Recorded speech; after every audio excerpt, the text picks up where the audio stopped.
जौनसार क्षेत्र के थैना गांव के बहुत ही प्रसिद्ध और प्राचीन मंदिर महासू देवता के प्रांगण में। ये मंदिर इस क्षेत्र का भक्ति और आस्था का मुख्य केंद्र है। जो भक्ति और आस्था आपको यहाँ देखने को मिलेगी वो शायद ही और कहीं हो। मेरे साथ हैं इस वक्त इस मंदिर समिति के अध्यक्ष शशिपाल सिंह तोमर।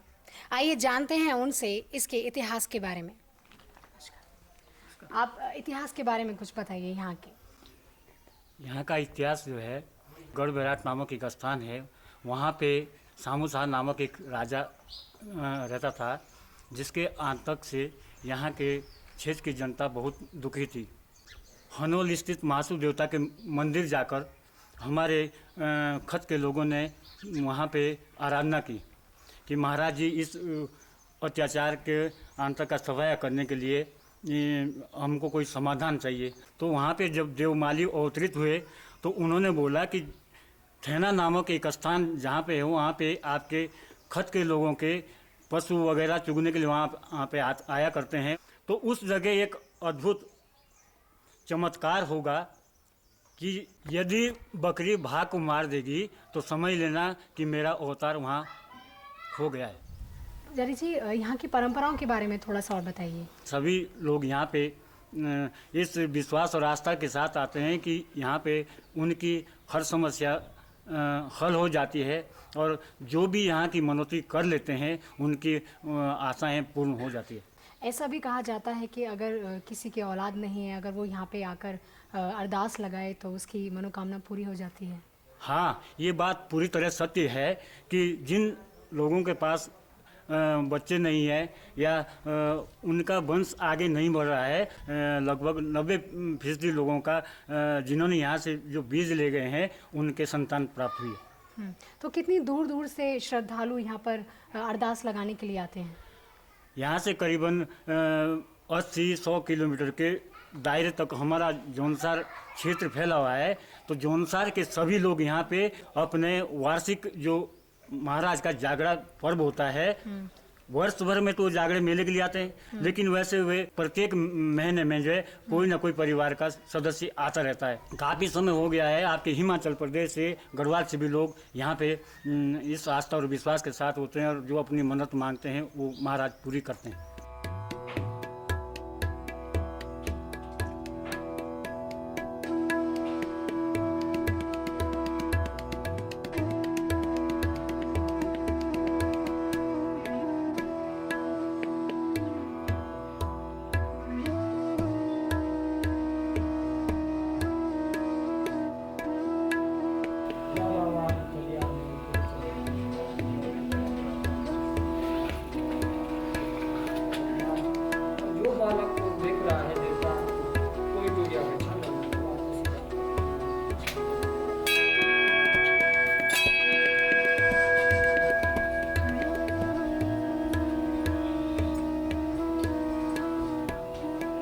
पंडित जी, इस प्राचीन मंदिर के बारे में बताइए। ये प्राचीन मंदिर लकड़ी से और पत्थरों से निर्मित था। आग लग जाने से इसकी हमने छत कंक्रीट की डाल दी थी, जबकि देवमालियों के अवतरित होने पर उन्होंने कंक्रीट की छत को एकदम मना कर दिया और वो टपकना बंद नहीं हो रहा था पानी। तो इसलिए हम इसको पूरा ही अब जो है लकड़ी से निर्मित कर रहे हैं और पूरा लकड़ी का स्वरूप दे रहे हैं कि जैसे हमारे प्राचीन मंदिर था। और इसमें पूरी तरह से हम कास्ट कला जो है वो करने जा रहे हैं। ये जो नया मंदिर बना है ये यहाँ सभी जो निवासी हैं उनके सहयोग से बना है। आइए इस मंदिर को और नज़दीक से देखते हैं। पंडित जी, ये जो छोटे छोटे मंदिर बनाए गए हैं ये किस देवी देवताओं के हैं? ये जैसे हम बात करते हैं कि ये 4 मासू है, भोटा मासू, चालदा मासू, प्रवासिक मासू और भाषिक मासू। तो ये भी वीर उन्हीं के साथ 4 है जो इनके सैनिक है। ये रंगवीर है, कैलूवीर है, शुक्रावीर और कपलावीर। मासू के साथ 4 वीर हैं। जो आज के परंपरा जो मान्यता है, जो बलि प्रथा मंदिरों पे चढ़ती है, मंदिरों में बलि कहीं देवता के नाम की नहीं चढ़ती, लेकिन जो उनके जो वीर हैं ये उनके नाम की चढ़ती है, क्योंकि मंदिर में हम किसी तरह की आज तो पूरी तरह से प्रतिबंधित है बलि चढ़ाना। इनका आहार आपका आटा हुआ, चावल हुआ, बकरा हुआ, इनकी बलि ये चढ़ती है। लेकिन इनको अगर आप खुश रखेंगे तभी महाराज भी आपकी मन्नत पूरी करते हैं। आपके कहने का मतलब है कि इनकी पूजा किए बिना महासूदेव की महासू पूजा हमारी अधूरी है। पंडित जी, इस पत्थर की क्या महत्वता है? इस पत्थर की महत्ता ये है कि जब महाराज की पूजा होती है तो ये शंख है, शंख है, और इसकी छीद से इसमें जब हम फूंक डालेंगे, हवा भरेंगे तो इसकी आवाज निकलती है। इसकी आवाज, जैसा कि मैंने आपको पहले भी बताया कि गढ़ बैराट नामक स्थान पे राजा सामू शाह रहता था, उसके आतंक से यहाँ के लोग परेशान थे। तो जब इस शंख की ध्वनि वहां तक गूंजती थी, पहुंचती थी, तो उसके लिए वो नाराज था। उनके सैनिक यहाँ पे आए, उन्होंने इसको बंद करवाना चाहा, तो महाराज ने अपना चमत्कार यह कि जब मेरे पूजा के शंख बजने से तुम नाराज हो तो मैं अब अपना चमत्कार दिखाता हूँ और तुम्हारा अत्याचार का नाश मैं कैसे करता हूँ। तो तब जाके उस राजा का विनाश हुआ था। और पंडित जी, ये जो पत्थर हैं चारों ओर, 4 पत्थर जो रखे हुए हैं, ये उन्हीं वीरों की मूर्ति है। इस स्थान पे तो आहुति दी जाती है। पंडित जी, ये जो सिक्के डाले हुए हैं चोबू में, ये क्या मन्नत पूरी करने के लिए है? आपको किसी प्रकार की नजर टोक ना लगे तो उसके लिए ये तांबे का पैसा और नारियल की बलि यहाँ पे मंदिर में लाते हैं और उसके जो है भाग बोलते इसको, वो यहाँ पे किल देते हैं ताकि आइंदे आपके ऊपर कोई किसी की नजर असर न करे। यानी कि नजर से बचने के लिए ये किल उपाय देते हैं। यहाँ कोई प्रतिबंध नहीं है, यहाँ पे सब लोग आ सकते हैं, जा सकते हैं और अपनी मान्यता मान सकते हैं, मांग सकते हैं। मरी बोलते हैं हम इसको, मरी। तो ये कैलो बीर की मरी है, ये रंगबीर की मरी है, वो दूसरी शुक्रार की मरी है। और आगे हम उस स्थान की ओर जा रहे हैं जो इसका जो नव निर्माण काम चल रहा है, ये उसकी कार्यशाला है। और आप देख सकते हैं कि किस तरह से इसमें हमारे कारीगर लोग नक्काशी कर रहे हैं। तो हम इसको एक फिर से पौराणिकता भी देनी चाह रहे हैं और एक इसको पर्यटन के लिए स्पेशल दार्शनिक स्थल में बनाना चाह रहे हैं। तो हमारे कारीगर इसमें लगे हुए हैं और लगभग 4-4.5 साल से मेहनत कर रहे हैं और इसको हम एक अच्छा स्वरूप देना चाहते हैं। पंडित जी, ये जो पूरा मंदिर है ये किस लकड़ी से बना हुआ है? ये पूरा मंदिर जो इसमें आप देख रहे हैं, पूरे मंदिर में देवदार की लकड़ी का इस्तेमाल किया गया। पूरे मंदिर में? पूरे मंदिर में।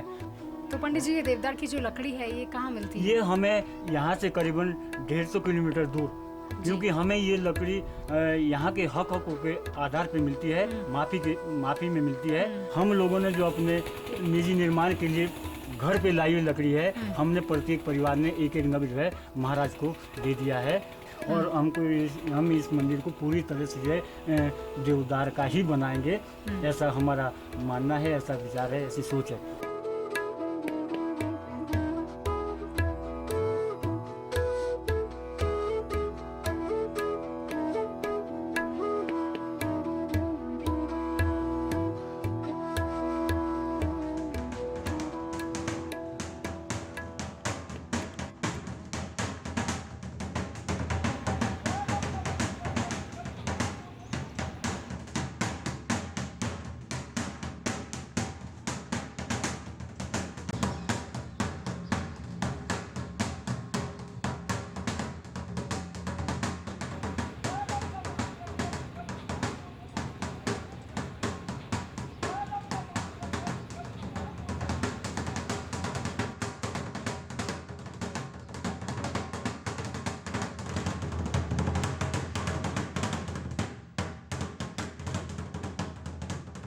तो ये यहाँ पर ये अलग अलग तकलीफ़ों के, अलग अलग परेशानियों के ये यंत्र इसमें दिए गए हैं।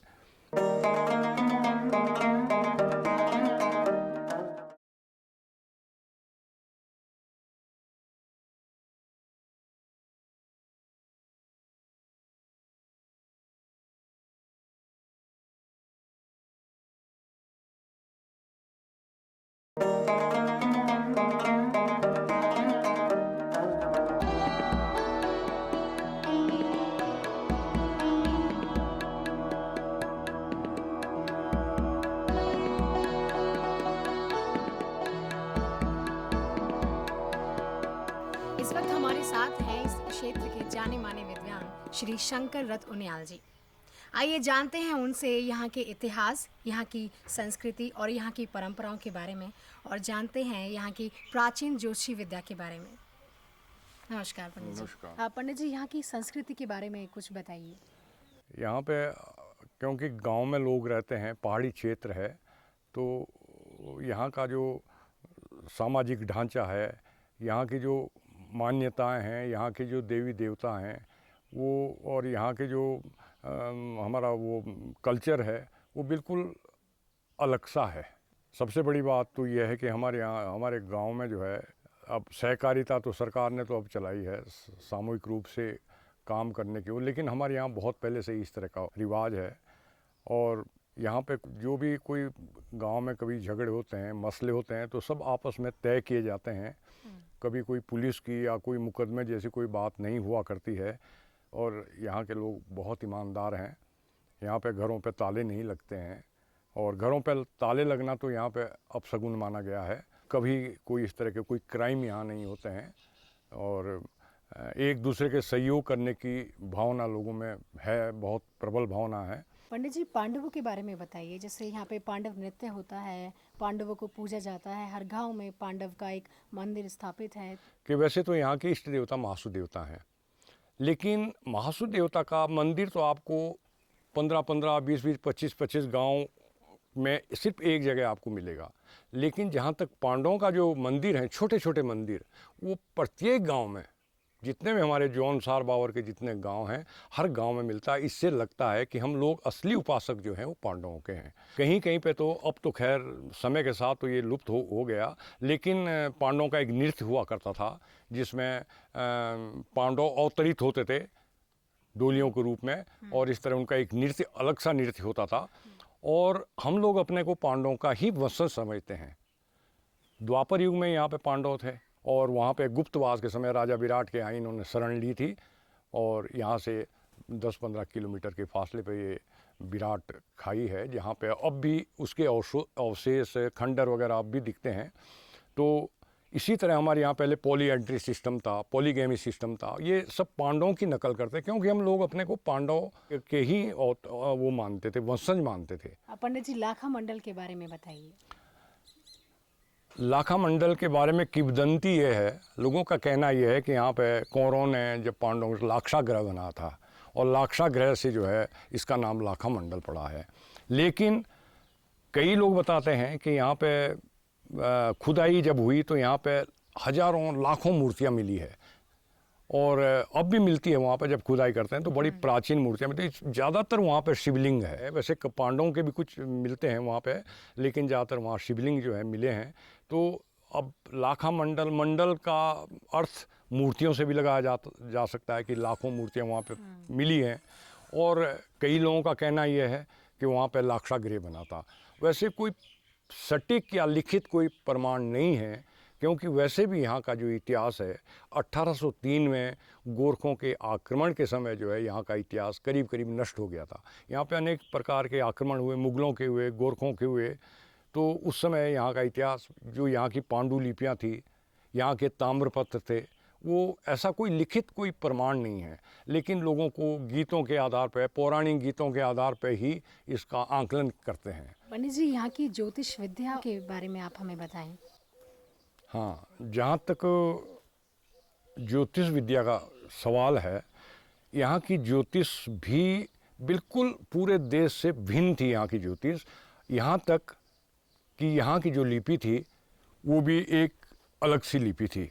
जैसे मैं आपको बताऊं कि ये एक ज्योतिष का ग्रंथ है, स्थानीय ज्योतिष का ग्रंथ है, प्राचीन ज्योतिष ग्रंथ है ये हमारा। इसकी लिपि आप देखिए, ये कहीं पे किसी और जगह ये लिपि आपको नहीं मिलेगी। जैसे मैंने बताया है, इसमें कई चीज़ों का समावेश है। ये जो है प्रश्न प्रकरण है इस किताब में। यहाँ पे ये कुछ मुहूर्तों की जो घड़ियाँ होती है, जो लग्न हैं, ये हैं। ये इस ग्रंथ को जो है हाथों से लिखा जाता है, और क्या कहें, काले स्याही से, कलम से इसको बनाया जाता है। इसमें इस तरह के कुछ यंत्र भी बने हुए हैं। यंत्र, मंत्र और तंत्रों का भी इसमें समावेश है। ये यंत्र हैं, इन यंत्रों को बना करके ताबीज़ों वगैरह में रखे जाते हैं, और उसको संबंधित व्यक्ति को इसको पहनाए जाते हैं जिसको इसकी आवश्यकता महसूस होती है। अलग अलग तकलीफ़ों के, अलग अलग परेशानियों के ये यंत्र इसमें दिए गए हैं, जिसको जैसे ताबीज़ वगैरह में इसको भरा जाता है। जो व्यक्ति जिस तरह की तकलीफ़ से परेशान है उसको दे करके उसके अनुसार ही इन यंत्रों को बना करके उनका ताबीज़ बनाया जाता है। ताबीज़ पहना देते हैं और इसका इस्तेमाल होता है। ये हमारी लिपि जो है ये बिल्कुल अलग है। इसको कई लोग कहते हैं रमल भाषा बोलते हैं, लेकिन रमल भी नहीं है। इसकी जो भाषा है ये हिंदी, प्योर जौनसारी और संस्कृत का एक प्रकार से मिक्सचर है। इसके बारे में ये भी मान्यता है, जब महासू देवता यहाँ पे लाए गए थे तो महासू देवता के साथ ये लिपि भी यहाँ पे आई थी। सारे ज्योतिष का, यहाँ की जो स्थानीय ज्योतिष है उसका पूरा समावेश इस एकमात्र किताब में मिलता है। ये प्रश्न की किताब है, इसमें प्रश्न प्रकरण है। इसमें एक ये चौकोर टुकड़ा है जिसमें 1 से लेकर के 4 तक के अंक जो है इसमें होते हैं। कई लोग कहते हैं कि एक गरुड़ की हड्डी का बनाया जाता है, जो एक विशेष पर्व में जो गरुड़ मिलता है कहीं मरा हुआ, उसकी हड्डी का ये बनता है। 1, 2, 3, 4 इसमें जो है ये निशान मिलते हैं और इसको जो है इसी पुस्तक पे इस तरह गिराया जाता है क्योंकि ये भाग्यवही है। इसका नाम ही बागोई है। बागोई अब भाग्यवही का एक अभ्रंश शब्द है। तो इसी तरह इसको गिरा करके 3 बार जो जितने नंबर आते हैं उसको इस किताब में ढूंढ करके उसके आधार पर उस व्यक्ति को बताया जाता है। और इसको बड़ा पूज्य भी माना गया है। जैसे गीता या महाभारत का कोई ग्रंथ है उसको जो है बड़े श्रद्धा के दृष्टि से देखा जाता है। इसी तरह हमारे यहाँ जो ये ग्रंथ है इसको भी बड़े श्रद्धा के दृष्टि से देखा जाता है। आप देख सकते हैं ये है वो पत्थर जिस पर सम्राट अशोक के शिलालेख पाए गए हैं।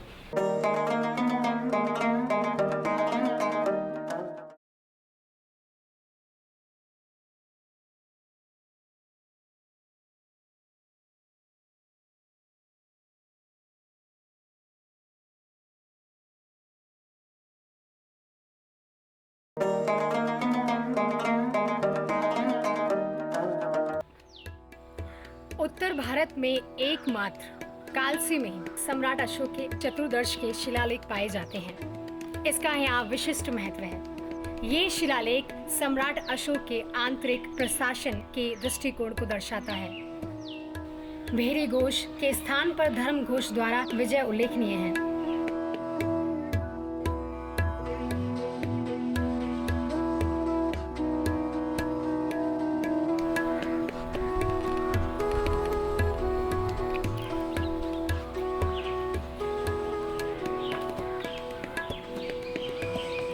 आप देख सकते हैं ये है वो पत्थर जिस पर सम्राट अशोक के शिलालेख पाए गए हैं।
ये प्राचीन पक्की ईंटों द्वारा निर्मित यज्ञ वेदिकाओं के अवशेष राजा शील वर्मन ने लगभग 3री शताब्दी में कराया। 4 अश्वमेघ यज्ञों में से 3 का अवशेष पुरातात्विक उत्खनन द्वारा 1952 से 1954 में प्रकाश में लाया गया।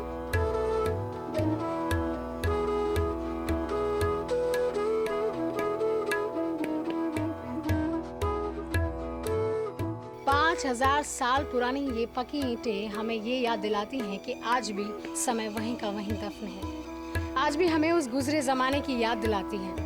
आज भी हमें ये बतलाती हैं कि चाहे समय कितना भी बीत जाए, लेकिन जो यथार्थ है वो जमीन से जुड़ा हुआ है।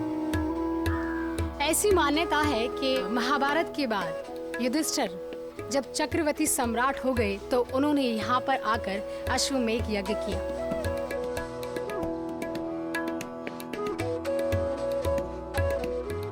महाभारत को गुजरे हुए 5000 साल हो चुके हैं, लेकिन ये ईंटें आज भी उस गुजरे हुए जमाने की हमें याद दिलाती हैं।